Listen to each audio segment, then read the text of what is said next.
I'm Sindora. I'm the Director of External Affairs, and I'm really excited to bring you guys the first guest speaker of the quarter, Dave, and he'll be presenting about his journey at Intel and in mergers and acquisitions and a bit more about that. And so I'm really excited for you all to hear this presentation, and hopefully you can get some deeper insight into M&A and possibly use it for your case comp presentation. I'll start sharing the screen now. All right. Sindhu, how much time do I have? About 45 minutes or 50 minutes or? Like 30 to 40 minutes. Okay. Oh, but the rest is for Q&A, so yeah. Okay, got it. You have the whole hour, total. basically. Okay, got it. All right. So firstly, thanks guys for having me here. I've done a few M&A conferences where I've been a guest speaker, but I've never been a guest speaker for a set of students. So this is my first time. So give me a break if I mess up. So first things, when I first came to the U.S. In India, DEV is Dave, but everybody called me Dev. So a lot of people in the U.S. call me Dev. You could call me Dev. You could call me Dave. So my current role is Director of Mergers and Acquisitions at Intel. I've been doing this role for approximately 12 years. I've got a little bio on the next page. So we can go to the next one, Sindhu. So the way that I've kind of structured this thing is, I have only about four or five foils, because what I didn't want to do is just talk about myself, and then, mostly I wanted to just give you guys a quick view on, my career path, and in that's what Cindy, you had given me some guidance on, and then I've got two foils which I can talk a lot about, because that's where my bread and butter is, mostly in the M&A world. Okay, so I grew up in Bombay, Mumbai now. I call it Bombay because the name got changed after I left, so I will not call it Mumbai, which some people like, some people don't. But that I came to the U.S. when I was 20, I think, to get my master's degree at Northern Illinois University. So I was there for a few years, got my master's in applied physics, primarily solid state physics, and with a Master of Science after that in electrical engineering, which was primarily in thin films processing. I don't know if you guys are taking engineering classes where you've got to do semiconductor thin film processing, and that was my second master's. So after that, left NIU and Illinois and came to California. So I've been working for Intel ever since. So I worked for a company in Chicago for maybe a year or so, but it was really part-time and not much. But so I've been at Intel for 24 years. So I started off as a quality and reliability engineer, which I did for 10 years, which primarily was, if any of your engineering majors, it's basically, there's design engineers, there's product engineers. Quality and reliability is really making sure that the products that we sell had the right amount of quality as they went out. So went from that to managing customers for about a couple of years. It was basically, I was the global customer quality manager. I managed about 30 people across the globe and had to react to all kinds of customer feedback on our products, fix problems, and then made a pretty bizarre right turn into M&A integration. And a lot of people ask me, what happened? Why were you an engineer? And then all of a sudden, did you get an MBA? Did something happen? And I didn't. I'm probably the only M&A guy that's out there that doesn't have an MBA. And the reason it happened was I was actually part of a divestiture that was going to be getting out of Intel. Sindhu, there's someone in the waiting room. Should I admit that person or? I got it. Sorry. Okay.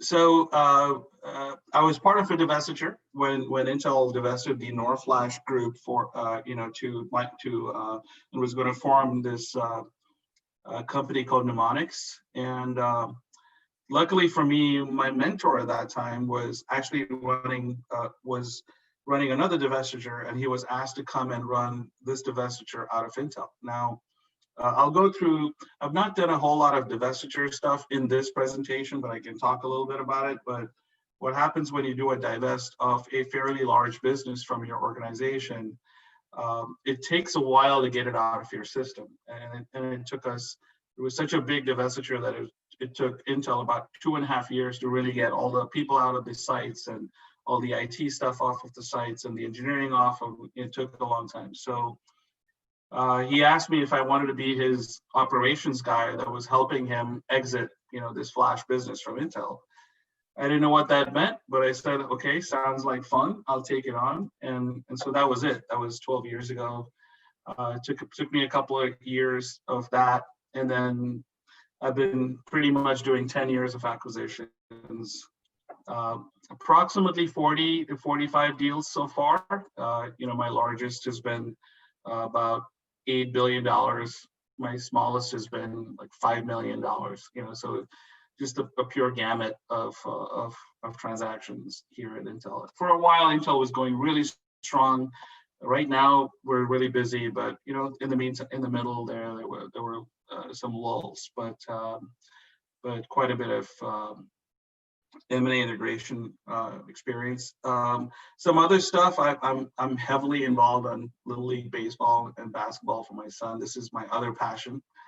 He's my pet project, and also a PC Pals mentor. I lead a group that emails my son's class on a weekly basis and is their mentor.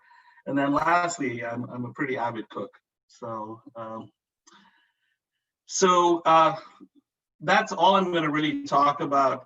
I have one more slide. I'll talk about some of my background, and then we'll just jump into it. But guys, feel free to jump in and ask a question whenever you want to. Okay. Dave, I actually see Carolyn Marsh raising her hand. Oh, I'm sorry. I'm not used to the Zoom raising the hand. So if how do I? Oh, I think she could just hop off mute if she had a question. Yeah. Like you said. Absolutely. Carolyn, do you have a question?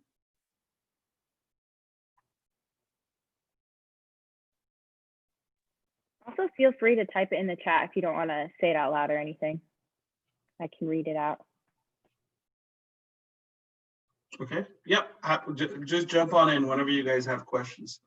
So if we go to the next page, next foil.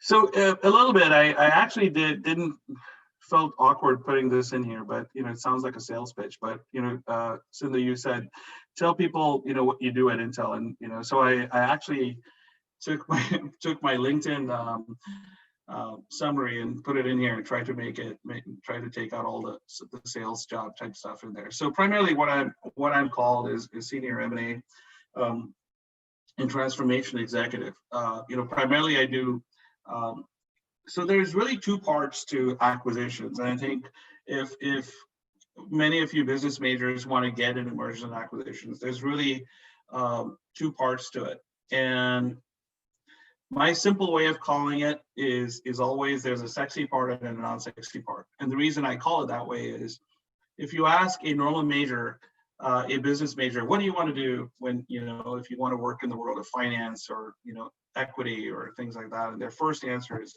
I want to be sitting at the negotiating table, and I want to be negotiating. So I'm always at the negotiating table, but I do sort of the non-sexy part of and the more in-depth detail operations and diligence aspect of acquisitions. So my key role is I start at the very start of the transaction, and I'm pretty much the last guy to be leaving the transaction, because there's really three parts to this role. When you call an M&A integration role is, when we are doing acquisitions, I run the due diligence on a team. So I leave probably. No, I want to get involved, but Deb said no. Well, I thought my we were going to night. write it. But he, have you guys not done to? I was going to write it, but he did. We have not. I think someone's. Sorry about that. I muted them. I think they were accidentally unmuted. Yeah, no problem. So primarily, the role does three things. One is understanding the value of the transaction. Why is Intel really doing this transaction? Secondly, executing due diligence, and which really means what it really means is you're buying a company for a certain reason. I lead the team that actually goes and does diligence on the company to make sure that we are getting what we want. So there's quite a bit over there. There's a lot of VP and GM management. I have to manage the engineering diligence to make sure that we're getting whatever technology that we are getting. And then so what that does is that gives me a lot of view into the technology that we're acquiring. The other aspects of it is that, and this is pretty predominant in most companies, is every acquisition has a set of, they'll call it either a value driver, or they'll call it a synergy, or they'll call it and they'll manage it with a scorecard. So one of my roles is for every transaction, I have to sit down with the business unit GM and define this scorecard. And then for the next 3 years, they basically get measured on a quarterly basis, where I sit down with them and we go over, hey, did you achieve the goals of this transaction?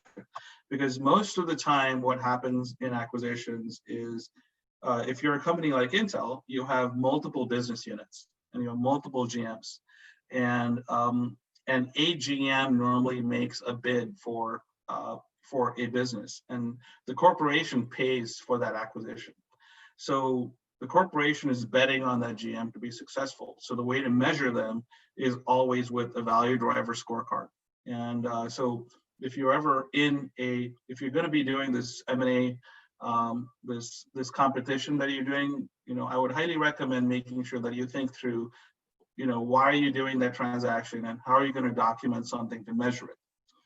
So first, the role is is driving due diligence, ensuring that we are doing the right level of legal, IT, HR diligence in acquiring the company.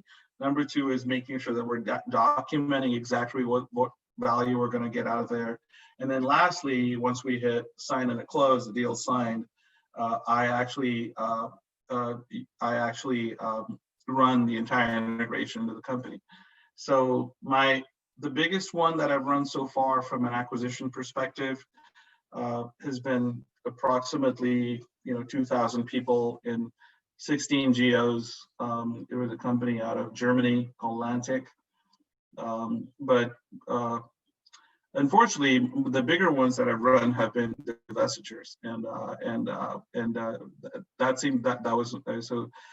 As if you guys remember, if you guys know the company McAfee, Intel bought McAfee a while ago, and I led and then Intel sold it, and so I led the sale of that transaction from an M&A integration perspective. So hopefully that gives you guys, someone asked, how do you find these companies? That's a good question. So couple of ways. So there's two aspects to, and I'm going to talk about, companies like Intel, Microsoft, Google, Apple, that have huge, corporate development teams. And corporate development teams normally do two kinds of things. They do equity, which means they always have an equity arm, and they're like and then they have an M&A arm. And so there's two ways you can really find companies. Either the board decides, we're not doing well, we're not in this one segment. And so, for example, nowadays AI is a big deal. And so at some point our board decided you know what, we don't have a training and inference strip. We need to go and buy a company that is big in AI and is gonna challenge, you know, the other big semiconductor companies in our world. So we went and bought a company called Havana Labs. So that's a board level decision. That's a corporate strategy defined by the board and by the CEO, et cetera. And then they go and ask the M&A team to go and find the company, and then they go buy it. The other way, and most of the other way happen is if you're a business unit, what happens is in the semiconductor world, you have a lot of relationships. You have third-party vendors that are supplying a certain technology, or you have a company that you have a relationship with that you know does something that you really want. And what happens, and a lot of times, it takes a lot more energy and effort and dollars to actually grow that capability organically. So that GM will go to the board and say, you know, rather than hire people and grow this organically, I just want to go and buy this technology, and then I will deliver XXX revenue, et cetera, or market share based on that acquisition. So there's a couple of different ways. Another way that happens is we get a lot of inbounds. So people that are trying to sell their businesses will be sending, you know, the deal leads, we call them, you know, a note saying, hey, we have this AI company in this area. Are you interested? And they can do XXX. So I would say the first two are probably mostly the way that big companies like us find it. I think the third way, where someone just sends out a note and says, do you want this company? It's a lot less. It's a good question though. Okay, so I said a lot there. I'm gonna just a quick thing. Does anybody have questions around the role itself? I mean, I don't want, not about me, but more about what is the difference between, you know, what is the role of an M&A integration person normally, and what is the role at Intel or elsewhere? So I'll leave it on two things. On two things before we jump into the actual M&A flow and process. So as business students, if you want to get into the M&A world, there's really two roles, 2 to 3 roles. One role is if you want to become the guy that is sitting at the table and negotiating the deal. There you definitely need you know, a finance background. You need some level of seniority, so you're not going to be, you know, getting out of a master's degree or something and just jumping into that role. It takes a little bit of time, but you can do it. And you know, I would highly recommend that if you jump into an engineering company or something like that, that you get a little bit of engineering experience under your belt, etc., before you jump into that world. Otherwise, you're going to be a pure finance person without any technical knowledge. But you could go into just about any company, right? So my point is, learn about the product, learn about what the company does before you jump into this deal lead role. But you can do it. The other role that most big companies have is what I do, which is called M&A integration. And so most companies, big companies, the due diligence and the negotiating is led by one guy. They do both. And then the integration, which is more of an operational integration into the company, is run by the M&A integration person. At Intel, it's slightly different. Is the deal lead or the lead guy, the lead negotiator, all he does is he negotiates the deal and makes sure that we're getting all the right terms for it, and manages that. But the M&A integration person manages due diligence, you know, works with the comms team to do all the press releases, etc., and then does the value driver scorecard. And then once we've signed and closed, defines a full integration plan and you know, and integrates the company into Intel. So there's a couple of different roles. I mean, if you ever want to get into M&A, I think, you know, it would be good for you to have that mindset as to which role you want to get into. One last point here is that's all about acquisitions. A whole different ball game is divestitures. Divestitures are, in my mind, 5x harder than acquisitions because with acquisitions, there's a lot of positive thinking. You're bringing in a technology. Everybody's excited. There's going to be either this new product. It's going to be new. You're going to get more market share. Something positive is going to happen. Unfortunately, when a divestiture happens, it's basically your CEO coming and telling you, get rid of this business and get rid of it in 3 months. And so it's a mad dash to the finish to find a seller. And, of course, there's employees that are impacted and so you got to manage that. And, you're at the selling end of it. So you're at a slight disadvantage. But I've done a ton of them and it's a really fun experience. Unfortunately, after doing them, 10 times, you get a really thick skin and, letting go of employees doesn't bother you anymore as much as it did when I did my first one. But, the downside is that divestitures are part of any merger or acquisition team or corporate development plan. And so if you want to get into that world, that's something you'll have to deal with at some point. Any other questions before we move on? How am I doing, Sindhu, on time? How long does a divestiture process usually take? I think you're good on time. Okay, just let me know if I'm taking too long.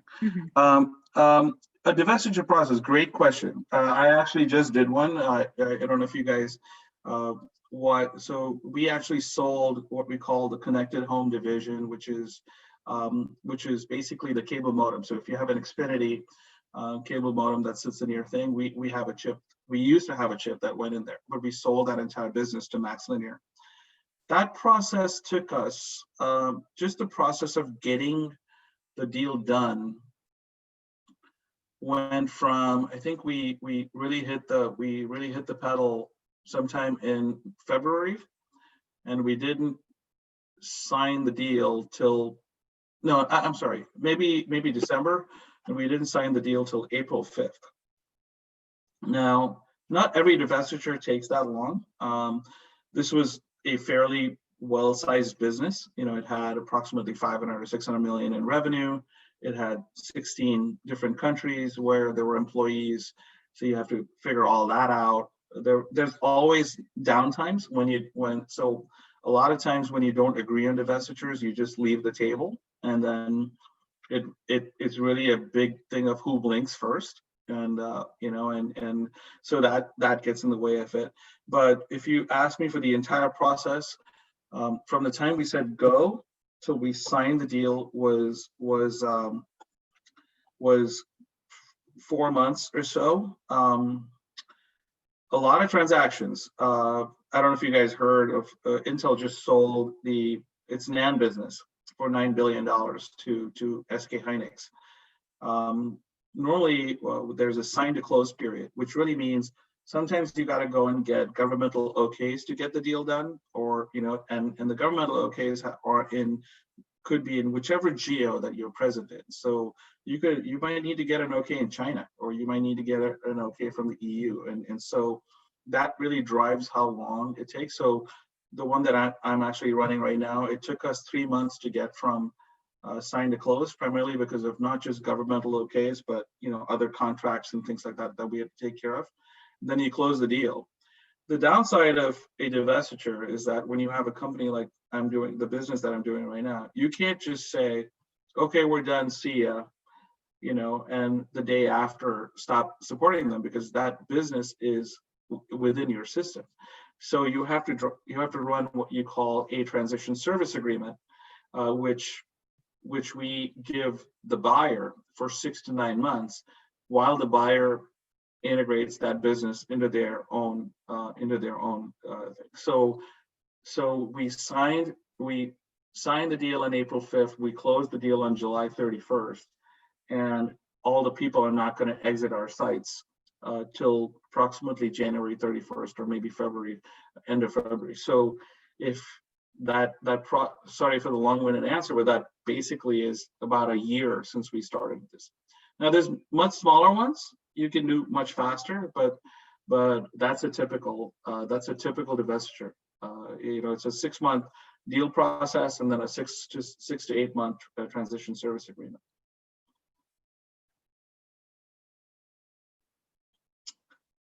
Okay.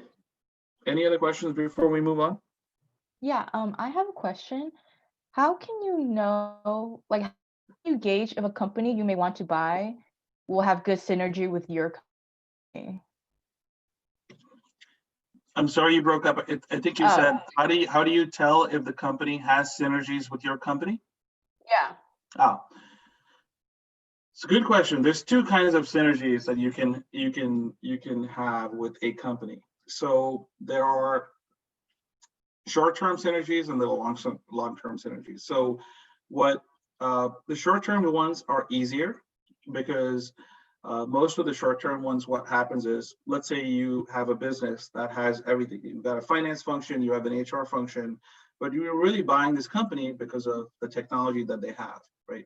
But this company has finance functions and HR functions and everything else.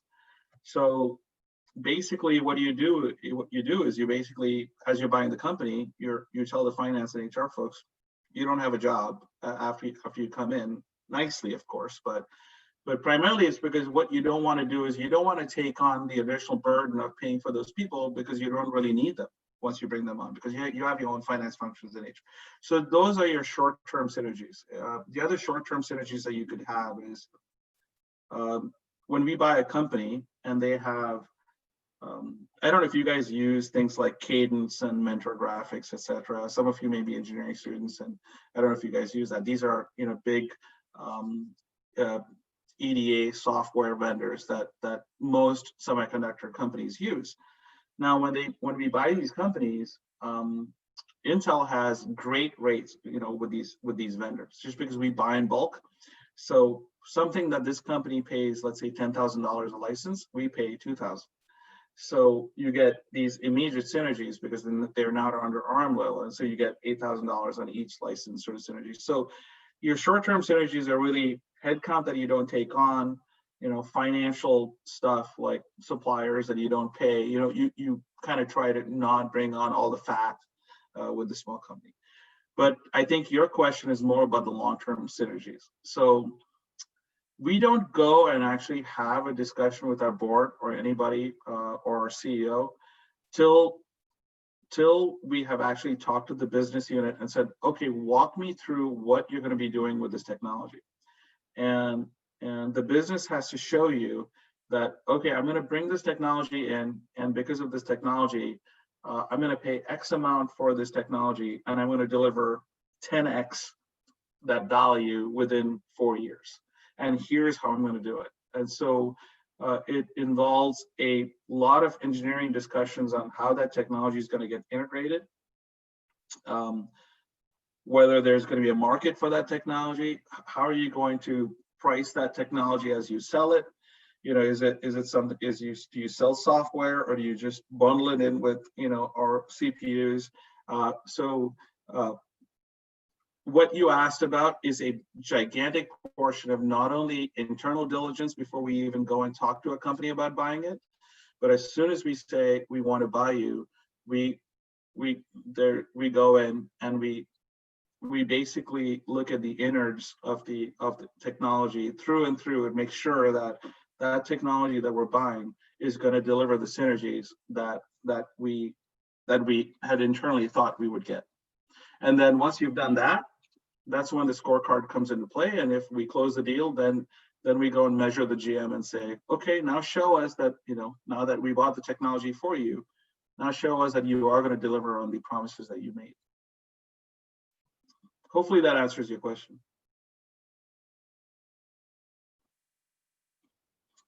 Any others? So I think the next two foils will help ask really good questions from you guys right now. So what I did was I have two foils with just flows, okay, and I'll talk through most of it. I didn't want to, but so a normal M&A deal process has four major buckets to it. So the first one here, as they call out, is developing the strategy, right? And I know some of you may be in this competition. I'm assuming you guys are taking a look at it. I saw the competition, the summary that Cindy sent me, and so I'm assuming you guys are going to take a look at Tesla buying someone. By the way, how come Intel wasn't on that list? And I was a little. I guess we should have added it. People would have been able to apply this more. Intel's an old company now, amongst the Teslas and the Ubers and the Lyfts. So as you do this, and I'm going to say, I'll kind of put the context of you guys doing this work is. You have to develop an M&A strategy that complements the overall corporate strategy, and I think that's what Jiping was asking me. How do you tell whether it? So there's multiple ways to define and it says complements overall corporate strategy and is consistent with the business model. So even though I put this in there, I generally agree with the first one. The second one, I'm not so sure, because as one thing that's really, really hard in tech M&A is technology moves at light speed.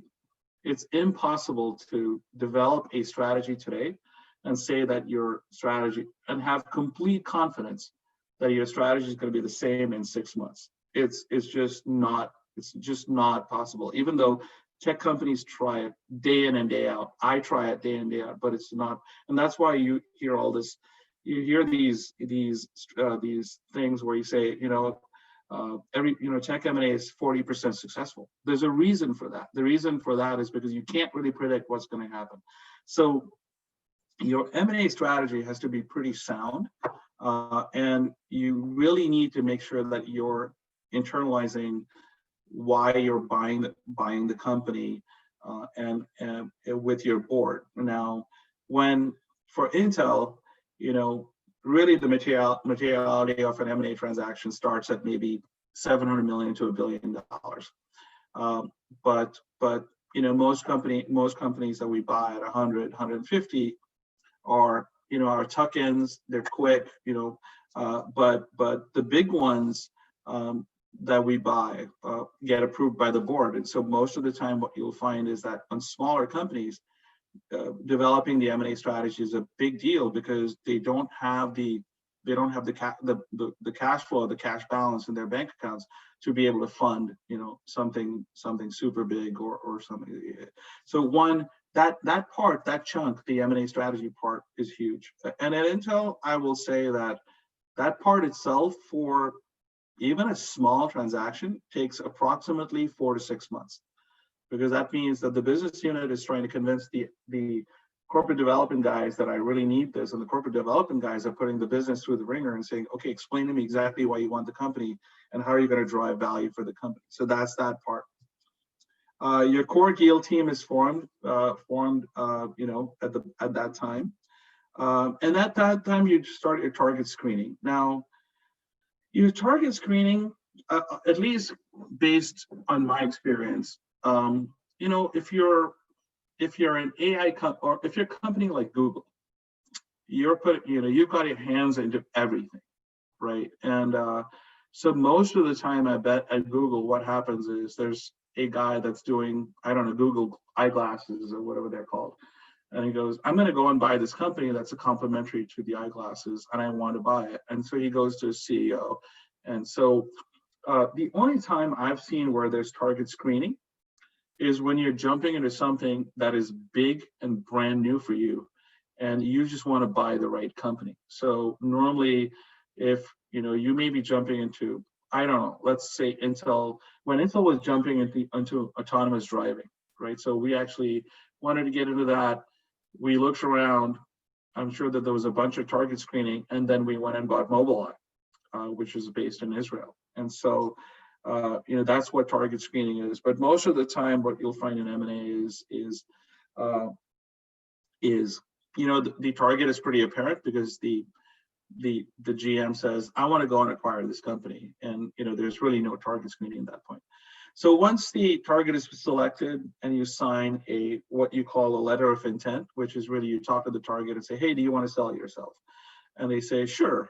And, then there's a conversation about the valuation. So that's where you evaluate the acquisition target through the valuation or operational efficiency process. So really the valuation is, you going in and saying, okay, if I buy it for 50 million, in the DCF says, just kind of cash flow model says that I'm gonna make 300 million from it in 4 years. Totally makes sense to pay 50 million for this. And so the way that most companies do it is they basically decide. I'm sorry, my son's yelling outside my door. They go in and actually say, so for example, Intel will get, okay, I'm going to pay you 50 million, but the company that's selling itself may feel that they're worth 75 million. So there'll be a bid to ask, there'll be a battle, and then if the two sides can't agree, they walk away. But a lot of times, if the company really wants to sell itself, and most of the time, if it's not doing well, or the investors will say, fine, we'll just take it, and they'll go with it. And that kicks off the due diligence process, which is really us going in and evaluating the company from a technical, legal, HR, finance, tax perspective to say, okay, are you really what we think you are? The other thing that due diligence is that due diligence really measures what kind of liabilities you're taking on. Intel tends to be an extremely risk-averse company. So we are extremely careful about our entire CPU technology and our architecture. So we need to make sure that that we're not just we need to make sure we're not signing up for contracts that we shouldn't be. So lastly, I think, Cindy, you moved on, which is good.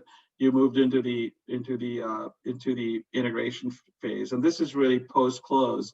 You just jump into how best to integrate that business into your thing.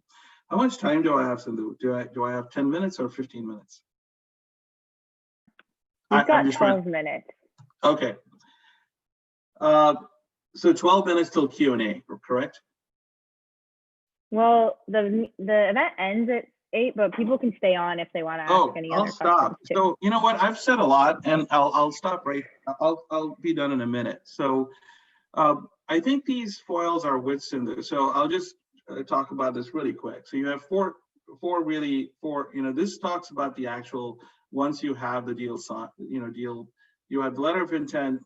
There's what happens in due diligence. Then you sign the deal, then you do your integration planning. There's a lot of welcome events. Of course, in the COVID world, there's no welcome events anymore. But there's dinners and things like that happen, and then the real work starts, which is really integrating that company into your business to start the value creation.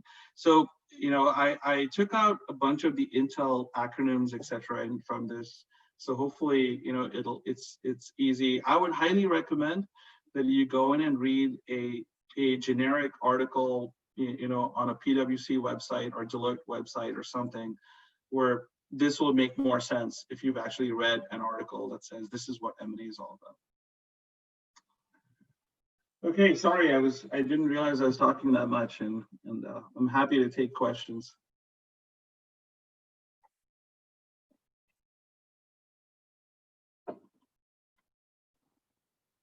People also got some questions in throughout, so that was good. Yeah, Sahana is raising her hand. How do I? Oh. Yeah, hi.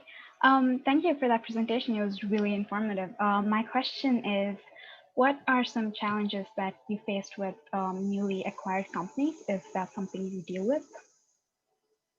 Excellent question. So I think the biggest thing that we find is cultural differences. So what happens is you have a company that's formed itself about 4 years ago. These guys, we just bought one, in fact, they live in San Francisco, and all of them are really young, and they bike to work and stuff like that, and so and they've got a really, different culture, right? But it's 20 people. So when a 100,000 person company acquires a 20 people company, the culture completely changes. So that's one major challenge that we have, is we're trying fast to make sure that, that we're trying to be friendly to different cultures, etc. But it's really tough on small transactions. On big transactions, we really let them really have their own, culture for a while. We don't try to impose our culture on them. And so Intel's also changing based on that. Thank you. Yep. So though I don't know how to look at the raised hand questions. So if you could speak up, I can answer the question. Yeah. I think there's also a question in the chat right now. On chat. Okay. What's your favorite thing about it? Do you really keep the previous owner of the company you acquire, or is it typically kick them out to avoid issues? That's a good one. What's the favorite thing about my job? I think the favorite thing is that it's almost like a new job every 6 to 9 months, because every deal is different. I've done at least 45 transactions now, and every time I go into a transaction and I say, yeah, I'm not going to learn anything new this time because I've done so many. I'm the expert. But then every time I find, every time I go into a transaction, there's a new curveball that gets thrown, and I've got to go and battle that and figure it out and get the deal done. And so, if you ask me, that's probably my favorite thing, because I've done so many of these now that's what keeps me going. And it's fun. It's a lot of fun. I mean, if you want to do M&A, it's a lot of fun. Unfortunately, it's a lot of travel. So if you're, once you're older and if you have, a family, etc., it becomes a lot. We pretty much almost always keep the previous owner, because what happens is, it's a great question, and here's why. Most of the time you buy companies because of the people, and so what happens is you'll acquire small companies, and the guy that actually started the company is the technology lead, so you don't want to. But when you buy large companies, so when we acquired Altera, for example, the CEO didn't stay. We brought up someone else from the ranks and made him the GM of the division. So it's really based on the size of the transaction. But a lot of times we kick them out, or they don't leave, or they leave because they're not getting the same level of attention that they did before we bought them.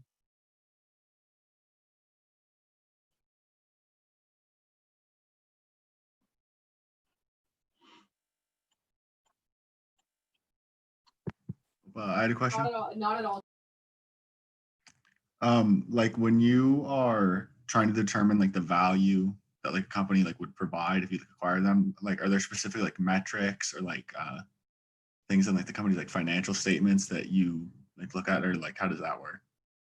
Yes, and this is one Matthew I think is asking, and this is one area where I have to say, because of the fact that I don't have a finance background, sometimes I lack in this area, but most of the times the valuation is done on a few different things. One is, of course, if it's a pre-revenue company, you really can't do much from a financials perspective. You have to, all the financials are based on your assumption of what that technology is going to do for you, and what synergies are you going to get out of it.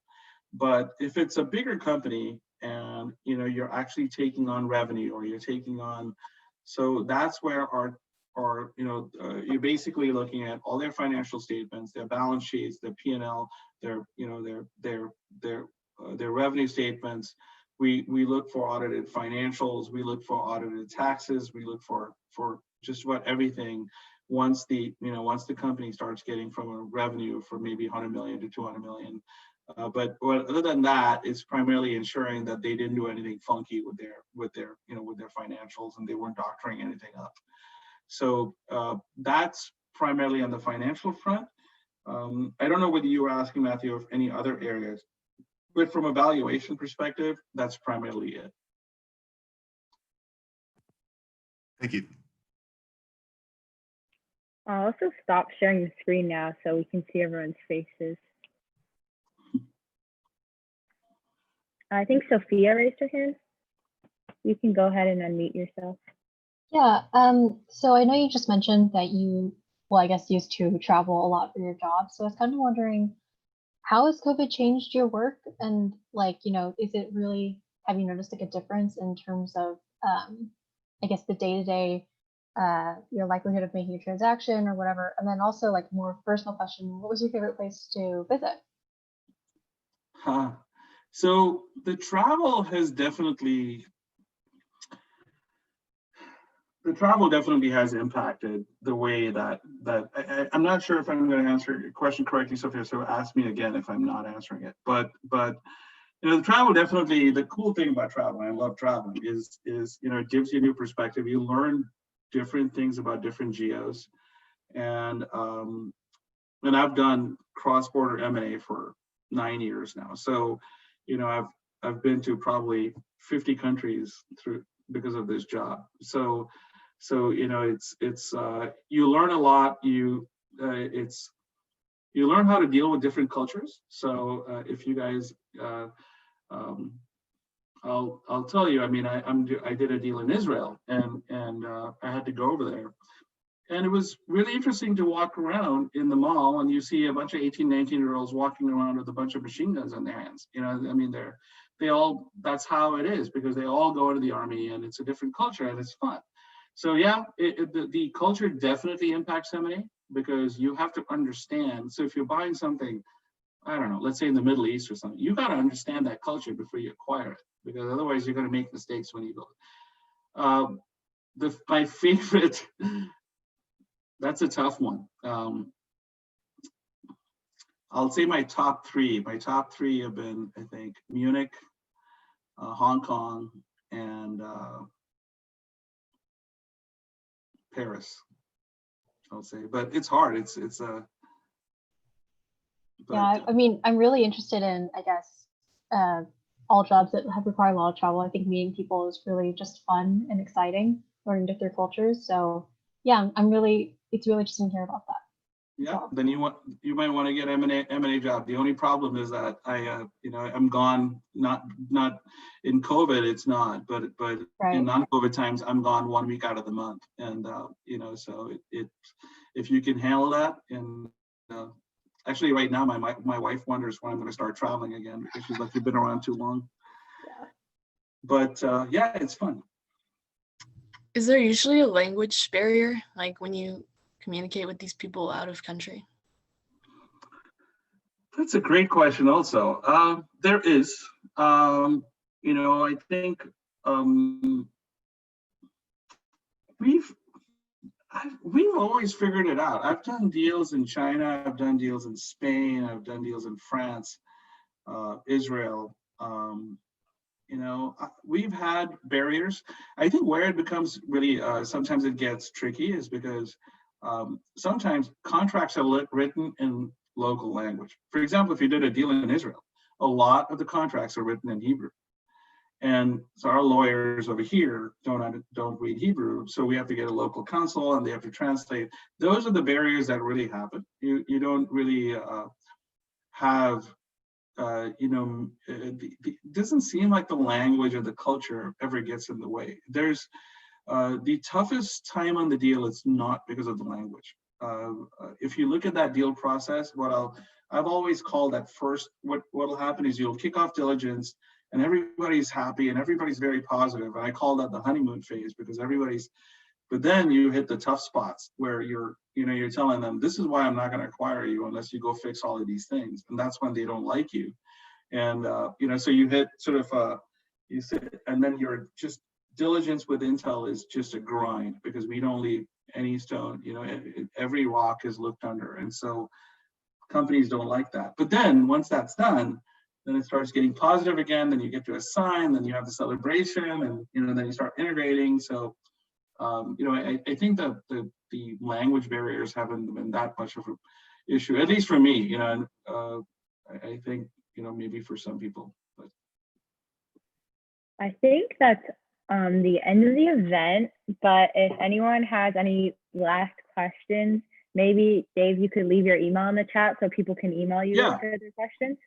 Sure. But thank you so much for taking the time to present to all of us today. I really personally learned a lot, and I think this could be really applicable information for our case comp, and also if anyone wants to pursue a future career in mergers and acquisitions. But thank you so much. Thank you. Thank you, guys. Talk to you soon. Bye.